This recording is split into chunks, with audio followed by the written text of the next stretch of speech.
Hello guys, আসসালামু আলাইকুম। এই ভিডিওটা হচ্ছে যেদিন ঢাকা থেকে গ্রামে গিয়েছিলাম সেই দিনের ভিডিও। তো গ্রামে যাওয়ার পরে মা বলতেছে, চল আমাদের খেতে তোকে নিয়ে যাই, তুই ওইখানে গেলে অনেক ভিডিও করতে পারবি। তো আমি বললাম আচ্ছা ঠিক আছে চলো মা। তো আমাদের খেতে যাওয়ার পথে দেখি এদিকে অন্যদের মরিচ ক্ষেত, সাথে কিন্তু তিল ক্ষেত, তিল গাছগুলো ছোট ছোট।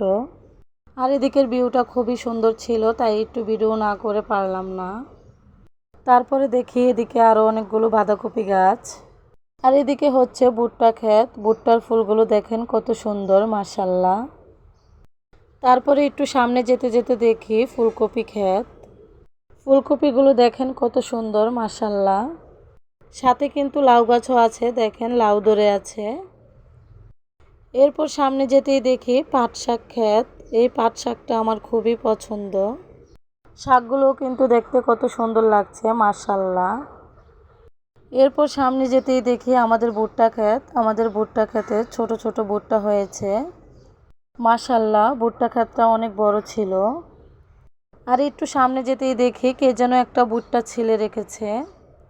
তারপরে দেখি আমাদের লাল শাক ক্ষেত, এখানে লাল শাক লাগিয়েছিল, প্রায় লাল শাক শেষ। আর এটা হচ্ছে আমাদের মরিচ ক্ষেত, মরিচ ক্ষেতটাও অনেক বড় ছিল মাশাল্লাহ। আর এখন দেখেন অনেকগুলো মরিচ ধরেছে। আর মরিচের সাথে কিন্তু রসুনও লাগিয়েছে, এই রসুনগুলো আজকে উঠাবে। তাই আমি নিজের হাতে কয়েকটা রসুন উঠালাম।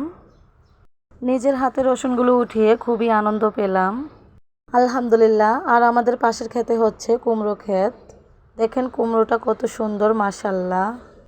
এখানে একই জায়গায় অনেকগুলো কুমড়ো হয়েছে মাশাল্লাহ। আপনাদের কাছে ভিডিওটা কেমন লেগেছে সবাই কমেন্টে জানিয়ে যাবেন। ভালো লাগলে লাইক, কমেন্ট এবং শেয়ার করে দেবেন। আর এদিকে হচ্ছে আমার ছোট মেয়ে অনেক কান্নাকাটি করতেছে, বলতেছে মা আমি বাসায় যাব, বাসায় যাব। তো এখন আর কোনো ভিডিও করতে পারলাম না, দেখেন আমার মেয়ে কীভাবে কান্না করছে। এখন বাসায় চলে যাচ্ছি।